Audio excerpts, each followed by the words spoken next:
A rectangular beam subjected to torsion. The following example shows a typical scenario in a reinforced concrete beam when subjected to torsion. The following are given parameters such as ultimate limit state forces, bending moment 250 kN/meter, shear force of 200 kN, torque 250 kN/meter.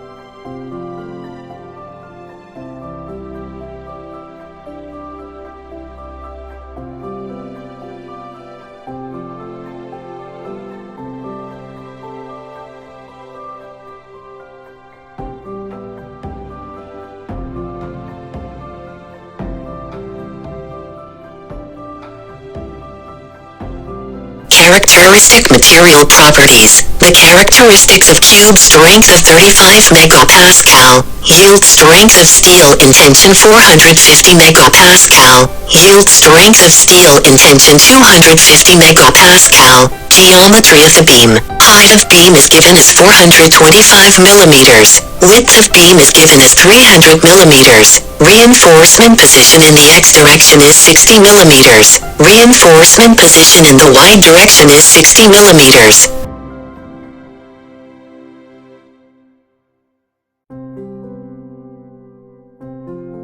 The other assumption we can make is a material safety factor in shear which is taken as 1.4, and we can also assume a main reinforcement bar diameter is 25 millimeters and stirrup of 10 millimeters bar. The area of this link reinforcement or stirrup is 157 square millimeter. The two legs of stirrup will be considered, therefore 2 times or the length will be used for the design. The required and provided area of reinforcement to resist bending moment and shear forces is also given during the initial stage. The required area of the links is also given.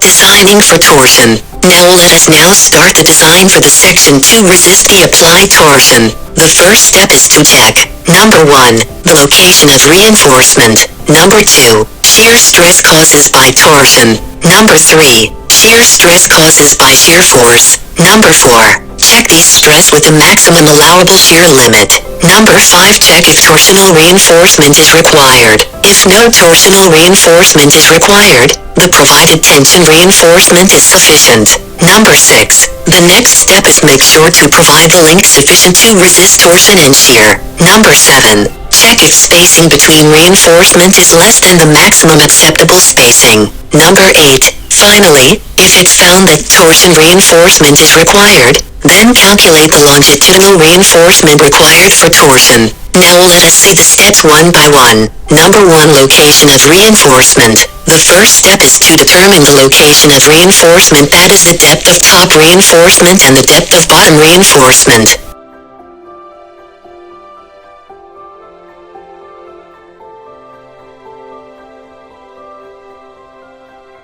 Number 2. Shear stress caused by torsion. The formula of determining shear stress caused by torsion for rectangular section is as follows. This formula is dependent on the minimum and maximum section dimensions and the applied torque. You will take the smallest dimension as minimum height and maximum dimension as maximum height. In this case, the minimum section dimension is 300 millimeters and the maximum section dimension is 425 millimeters.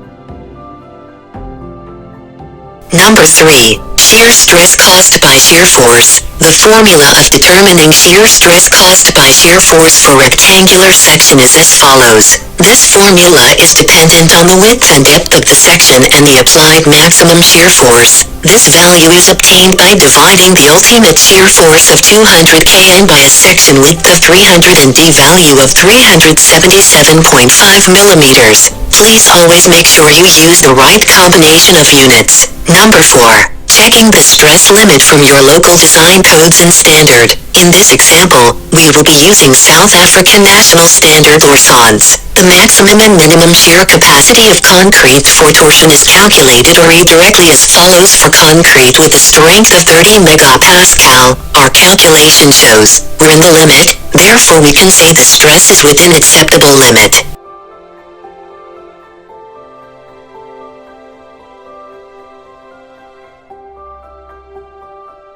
Since the example in consideration shows a small section with Y1 less than 500 millimeters, we need to have one more check on the stress. That is, the shear stress caused by torsion shall be less than the maximum shear capacity of concrete under torsion multiplied by the ratio of Y1 to 550. In this example, this condition is met. Number 5. Checking if torsional reinforcement is required. If the shear stress caused by torsion is greater than minimum shear capacity of concrete for torsion, then we may need to provide torsion reinforcement. Let us see on how we can calculate that. The required torsion reinforcement is calculated using the torque applied yield strength of steel in shear and the value of x1 and y1. Number 6. Total area of required links. The total area of the links is the summation of the length that is required for torsion and shear, which in this case is calculated as 2.42 millimeters square per millimeter. However, if we check the provided link reinforcement, that is 1.57 millimeters square per millimeter. It is lower than the total required link. Therefore, we can provide double links, that is 4 legs will be considered as area of the link. Number 7. Checking the maximum spacing provided with the allowable. The allowable spacing of the links can be determining the lesser of the three. The x1 value, which came out as 240 millimeters. The y1 value, which is calculated as 365 millimeters, or 200 millimeters. Therefore, the maximum allowable in this case is 200 millimeters. The spacing provided, which is 100 millimeters, is acceptable since it's less than the maximum allowable spacing. That is 200 millimeters. Number 8. Longitudinal reinforcement of torsion. The last and main thing we need to do is to calculate the longitudinal reinforcement of torsion. During the steps where we checked if torsional reinforcement is required, we have calculated the ratio of torsional reinforcement as 1.64 millimeters square per millimeter. We will take this value and insert it to the following formulas, and we get 551.28 millimeters square. This is approximately gives 6 of dm, 6 millimeters bar. However, the minimum diameter we can provide at the corner of the bar is dm, 12. Now we need to calculate the required area of bottom reinforcement. That is the combination of reinforcement required to resist bending and torsion. Therefore, we can take out of the 6 bar required for torsional reinforcement, we can take the 2 and combine it with the bending reinforcement.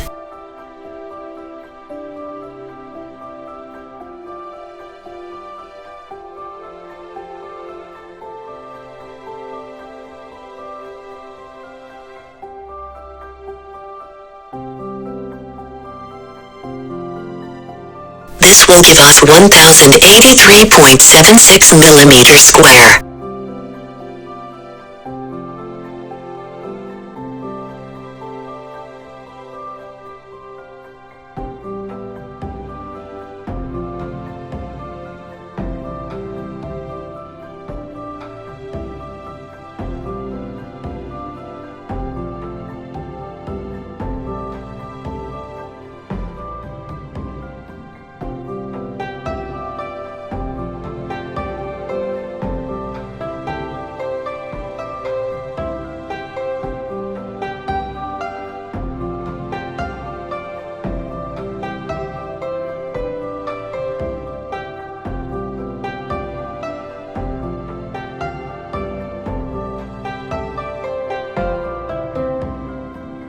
If we provide 3 diameter 25 bar, we can get sufficient to resist bending and portion of torsion. The remaining 4 bar out of the 6 bar will be put for the rest of the beam. That is 2 on top and 2 on the side of beam. That will conclude our calculation.